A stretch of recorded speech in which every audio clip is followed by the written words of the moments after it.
박근혜 대통령이 현직 대통령으로는 처음으로 피의자로 확정됐습니다.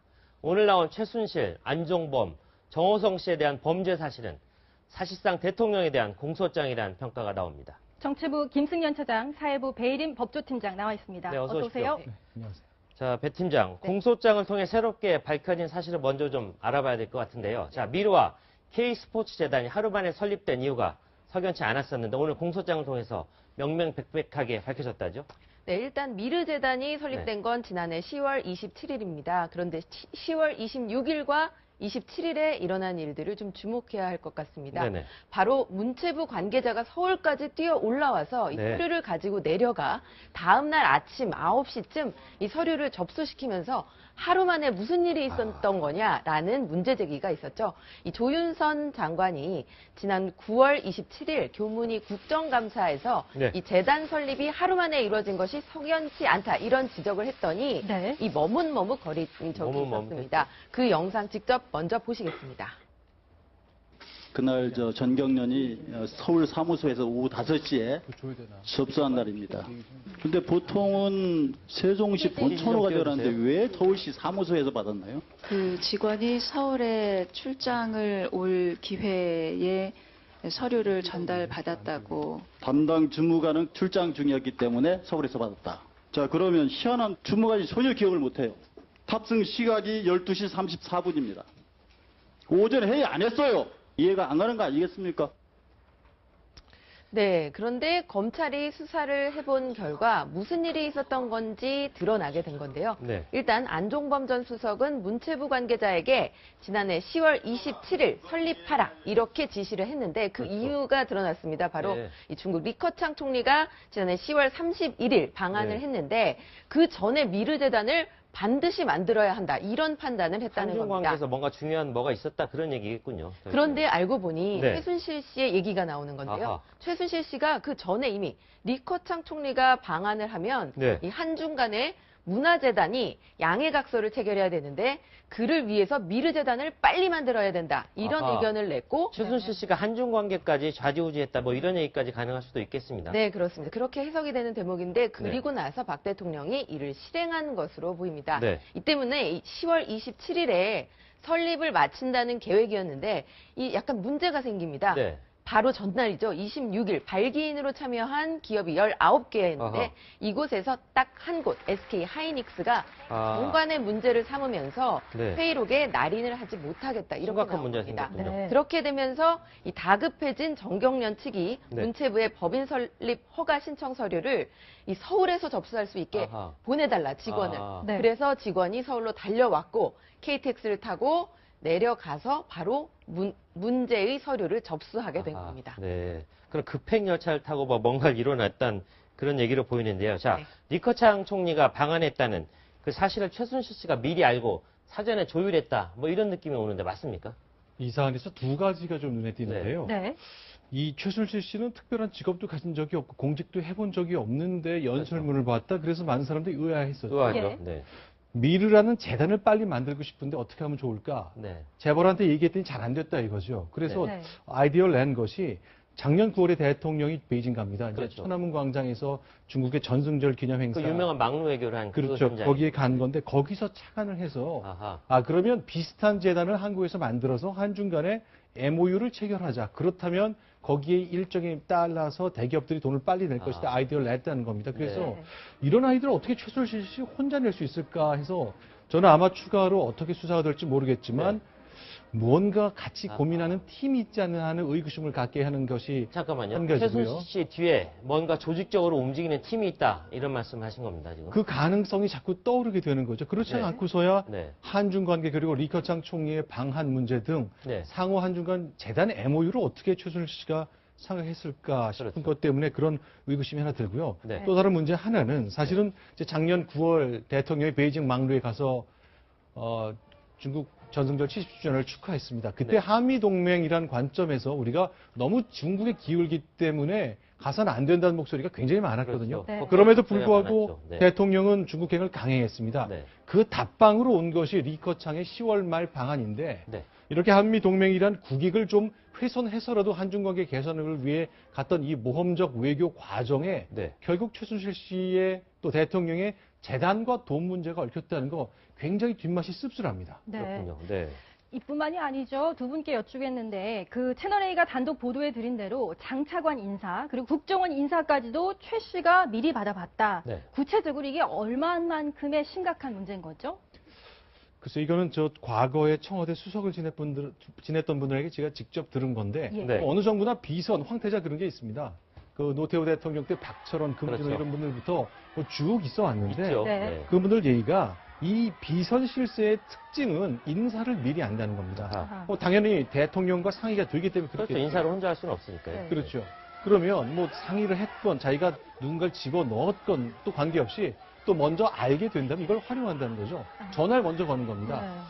저 이번에 장관 물망 오르셨는데 제가 대통령하고 상의를 해보니까 장관님 후보자로서 굉장히 좋다는 말씀을 제가 드렸습니다. 네. 대통령께서도 뭐 좋아하시는 인상이 있는데 혹시 모르겠습니다. 내일 모레 인사가 있을 텐데 한번 맡게 되신다면 충성을 다해 주십시오라고 말을 하는 거죠. 네. 네. 며칠 뒤에 만약 그렇게 인사가 난다면 이 장관은 엄청나게 깜빡 쓰러지는 거죠. 그렇죠. 아, 저 네. 사람이 실세구나 하는 걸 확실하게 확인하는 거군요. 하루 전에 난을 보낸 실세도 있었다는 얘기를 전 들어본 적이 있습니다. 아, 그렇군요. 네. 네. 네, 그런데다 만약에 이 최순실 씨가 이 네. 대기업 관계자들에게 이런 인사 내용, 네. 특히 감사원장의 네. 인사라던가 이런 민감한 부분 내용을 굉장히 흘린 중요한 사정기관의 장이죠. 네. 그렇습니다. 네. 권력을 과시했을 수도 있지 않겠나 이런 추측도 해봅니다. 네. 대기업 대관 담당자들뿐만 아니라 네. 이 중견업체에도 아주 권력을 과시하는 것이 가능했을 것으로 보이고요. 네. 이 최순실 씨 관직도 갖지 않은 사람이 보이지 않는 전횡을 하는 것에 이 인사 정보가 아주 큰 역할을 하지 않았을까 이런 생각도 해봅니다. 그리고 특히 그렇군요.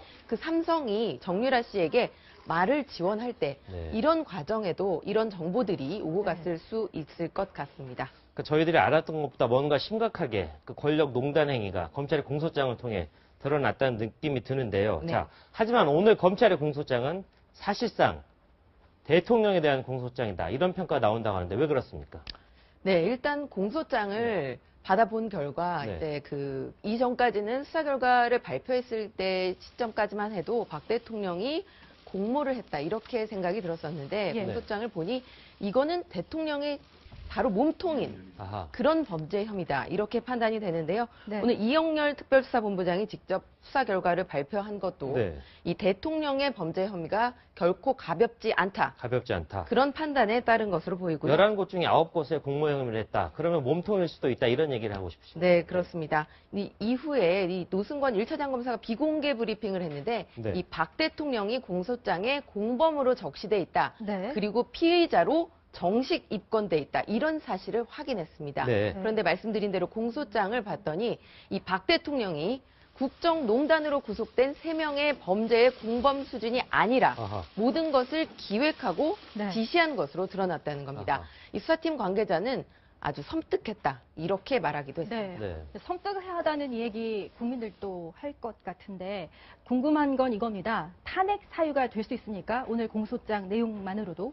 우리 헌법은 대통령이 헌법이나 법률을 위반했을 때는 탄핵할 수 있다고 되어 있습니다. 저는 예. 이제 법률 전문가가 아니기 때문에 제가 직접 이렇게 판단하는 것보다 네. 저 노무현 대통령이 탄핵 기각됐을 때 헌재가 내놓은 것을 보면 네. 반례가 좀 될 것 같습니다. 예. 그때 국회에서는 탄핵 소추가 됐지만 심판 과정에 기각하겠다고 한 얘기가 있거든요. 그때 이렇게 두 가지를 얘기했습니다. 네. 노무현 대통령이 국민의 뜻을 배신하지는 않았다. 네. 아하. 그리고 배신한 것은 아니다 그거죠. 그리고 네. 국정을 주도하지 못할 상황까지는 아니다. 그렇기 때문에 탄핵은 아니다라 그랬는데 국민이 느끼는 배신감 그리고 국정 주도력을 잃어버린 지금 상황이 2004년에 나왔던 당시 탄핵 심판에 이룬 거를 볼 때는 탄핵 가능하다는 생각 굉장히 강하게 듭니다. 네. 네, 어쨌든 대통령 청와대에서는 검찰이 소설을 썼다 이렇게 강하게 부인을 하고 나왔습니다. 그리고 검찰 조사 받을 수 없다 이렇게 얘기했기 때문에 우리가 뭐 대통령 혐의를 예단할 필요는 없다고 보여지지만 자 만약에 저런 정도의 어떤 범죄 행위라 친다면 처벌을 받는다면 어느 정도의 처벌을 받을 수 있게 됩니까? 네, 일단 박 대통령에게 적용될 수 있는 혐의는 직권 남용 혐의죠. 네. 일단 네. 직권 남용 혐의의 형량은 5년 이하의 징역 1,000만 원 이하의 벌금형입니다. 그리고 또 하나 공무상 비밀누설 혐의의 형량은 이 2년 이하의 징역 또는 5년 이하의 자격정지입니다. 네. 그런데 지금 검찰은 제3자 뇌물죄를 아직까지 적용하지 않고 저게 더 앞으로 중한 거죠. 그렇습니다. 뇌물죄가. 수사하겠다고 밝혔는데요. 제3자 뇌물죄의 경우는 무기 또는 징역 10년 이상의 징역형이 가능한 네. 아주 무거운 범죄입니다. 네. 지금까지는 이제 그 대가성 부분이 잘 입증이 되지 않았다. 이런 이유로 혐의를 적용하지 않았는데 이 네. 혐의가 적용될지는 좀 두고 봐야겠습니다만 네. 일단 현직 대통령의 신분이기 때문에 이 기소가 되지는 않습니다. 그러나 대통령이 이 퇴임하는 순간부터는 피의자로 정식 입건이 돼서 그럴 수 있죠. 네. 이후에 수사가 다시 진행이 되면서 이제 어떤 처벌을 받느냐 이 부분이 궁금하실 텐데요. 네. 일단 아직까지는 그 안종범, 그 다음에 최순실, 정호성 정호성. 네. 모두 다 이 3인방이 구속이 돼 있기 때문에 네. 이 점을 감안해서 보시면 비슷한 수준의 아하. 처벌을 받지 않게 될 것이냐. 네. 다음 수사팀이 어떻게 수사 의지를 갖고 또 수사를 네. 하느냐에 달려 있는 것으로 보입니다. 미루어 짐작을 네. 하면 되겠네요. 네, 그렇겠네요. 네. 그런데 박근혜 대통령 사상 처음으로 현직 대통령으로 피의자로 규정이 됐는데 그렇게 규정할 수 있었던 핵심적인 증거 이게 뭐였을까요? 저희가 실제 수사 상황이 어땠는지는 알 수가 없습니다. 네. 그런데 오늘 제가 30쪽이 넘는 분량의 공소장을 쭉 읽어보니까 대통령과 공모하여 대통령의 지시에 따라 대통령이 재단의 이름도 정하라고 했고 예. 대통령이 이때까지 만들라고 현판식을 여는 그 날까지 반드시 서류 작업을 마치라고 하는 등 굉장히 구체적으로 말한 것이 나옵니다. 예. 이런 공소장이 쓰여졌다면 안종범 전 수석이나 정호성 전 비서관이 굉장히 구체적인 얘기를 했을 것으로 미루어 짐작하고 게다가 그 정호성 전 비서관이 압수수색당한 그 휴대전화에 들어있던 대통령의 녹음, 주고받은 문자는 움직일 수 없는 증거가 됐을 것 같습니다. 네. 아마 이제 오늘 이제 31장밖에 안 되는 공소장이기 때문에 공개 재판 이어지는 과정에 크고 작은 그 몰랐던 사실들이 재판 과정을 통해 굉장히 많이 나올 것으로 예상하고 있습니다. 알겠습니다. 뭐 저희가 준비한 소식 좀 더 보고 두 분과는 잠시 후에 다시 이야기 이어가겠습니다.